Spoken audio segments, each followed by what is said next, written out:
سال ہا سال تک، صدیوں تک مسلمانوں کی جو حکومتیں رہی ہیں وہ خلافت کہلاتی تھی.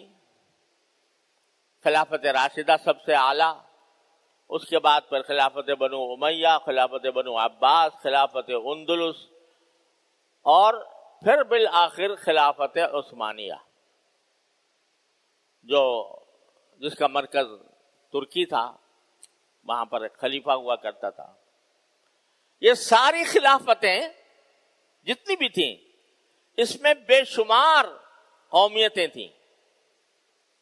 عربی بولنے والے اس میں، ترکی بولنے والے اس میں، فارسی بولنے والے اس میں، اور نہ جانے کتنی زبانیں.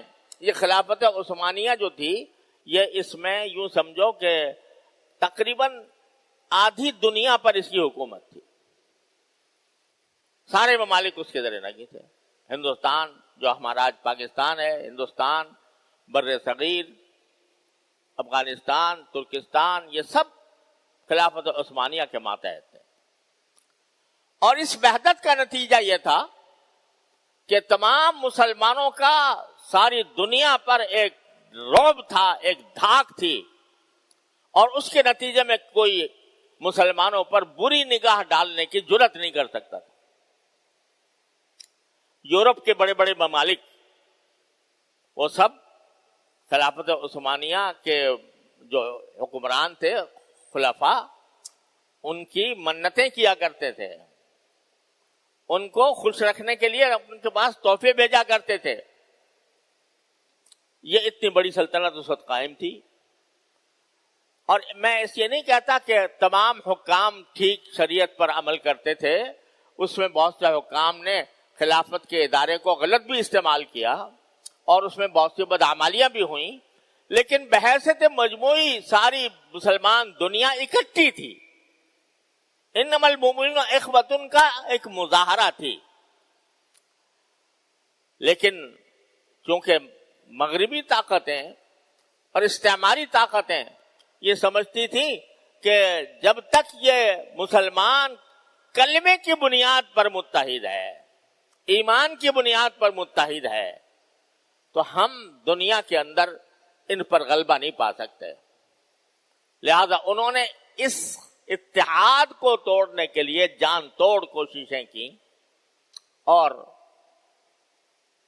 سازشیں تیار کی، اور ان سازشوں کے نتیجے میں خلافت عثمانیہ جو مسلمانوں کے اتحاد کی ایک عظیم علامت تھی، اس کو ٹکڑے ٹکڑے کر دیا. اور افسوس ہے کہ یہ ٹکڑے ٹکڑے کوئی دشمن نہیں کر سکتا تھا. ہمارے اندر ہی، مسلمانوں کے اندر ایسے لوگ پیدا کیے جو اس خلافت عثمانیہ کے زوال کا باعث بنے اور جو خلافت عثمانیہ کے منکر بنے. ہم اس خلافت کو نہیں چاہتے. خود مسلمانوں نے عربوں میں عرب لیگ کھڑی کر دی. عرب لیگ، اس نے کہا کہ جی ہم تو عرب ہیں، عربی زبان بولتے ہیں، ہم ترکی زبان بولنے والوں کے ساتھ کیسے بیٹھیں، ان کو اپنا حکمران کیسے تسلیم کریں. وہ عرب لیگ کہہ کے الگ ہوئے. مصطفیٰ کمال پاشا ترکی میں پیدا کر دیا گیا اور اس نے کہا کہ ہم ترک قوم ہیں، لہذا ہم عربوں کے ساتھ کیسے مل سکتے ہیں. اس نے اپنا وہاں پر ترک قومیت کا جھنڈا بلند کر دیا اور اس کے نتیجے میں دین کے دروازے بند کر دیے. مسجدوں میں اذانیں بند، عربی میں اذان دینا ممنوع ہو گیا اور زبردستی لوگوں کو ٹوپی، ترکی ٹوپی کے بجائے ہیٹ پہنایا گیا. اس پر باقاعدہ جنگ لڑی گئی. جو ہیٹ نہیں پہنتا تھا تو وہ اس کا قتل عام ہو جاتا تھا.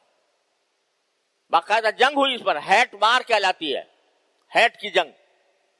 وہ کہتے زبردستی کہ ترکی ٹوپی اتارو اور ہیٹ پہنو، اور سارے اسلامی قوانین کو ختم کر کے اس نے سوئٹزرلینڈ سے قانون درآمد کیا اور وہاں کا قانون اس میں نافذ کر دیا. تو یہ دشمنوں کی تو برائی کہ اب یہ الگ الگ ہو گئے، پارا پارا ہو گئے. شام جو ایک صوبہ تھا خلافت عثمانیہ کا، چھوٹا سا صوبہ تھا شام، اس کے 4 حصے کر دیے. اردن، شام، سوریا جس کو کہتے ہیں، لبنان، فلسطین. ایک چھوٹا سا ملک، چھوٹا سا صوبہ، اس کے اندر 4 ملک. بھئی یہ 4 ملک کس بنیاد پر ہیں؟ ان کی زبانیں الگ ہیں؟ نہیں. ان کی نسل الگ ہے؟ نہیں. ان کا کلچر الگ ہے؟ نہیں.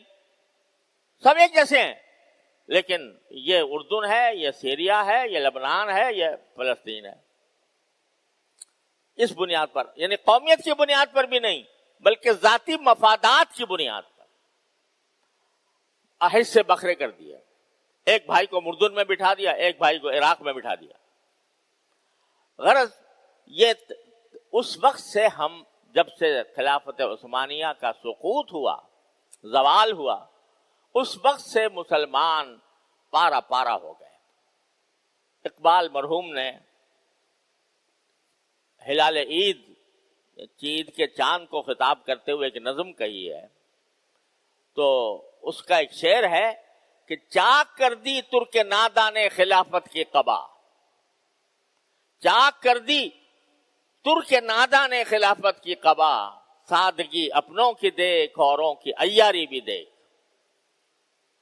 تو وہ قبا جو خلافت کی سارے مسلمانوں کو اکٹھا کی ہوئی تھی، وہ تار تار کر دی گئی. اس کے بعد سے دیکھ لو جو مسلمانوں کے ممالک کا حال ہے وہ آپ کے سامنے ہے. اس کی صورتحال بتانے کی ضرورت نہیں. آج فلسطین میں ہم، اسرائیل بیٹھا ہے اور فلسطین اپنے وطن کے اندر اجنبی ہیں، باہر سے آنے والے جنہوں نے مذہب کی بنیاد پر، یہودیت کی بنیاد پر اسرائیل کی سلطنت قائم کی، وہ بالادست ہیں اور ہم زیر نگی ہیں. یہ صورتحال سارے دنیا میں مسلمانوں کی جو پیدا ہوئی وہ خلافت عثمانیہ کے زوال سے ہوئی، اس کے سقوط سے ہوئی. کیونکہ اخوت کا معیار وہ دین نہ رہا، اسلام نہ رہا، ایمان نہ رہا، بلکہ قومیتیں ہو گئی.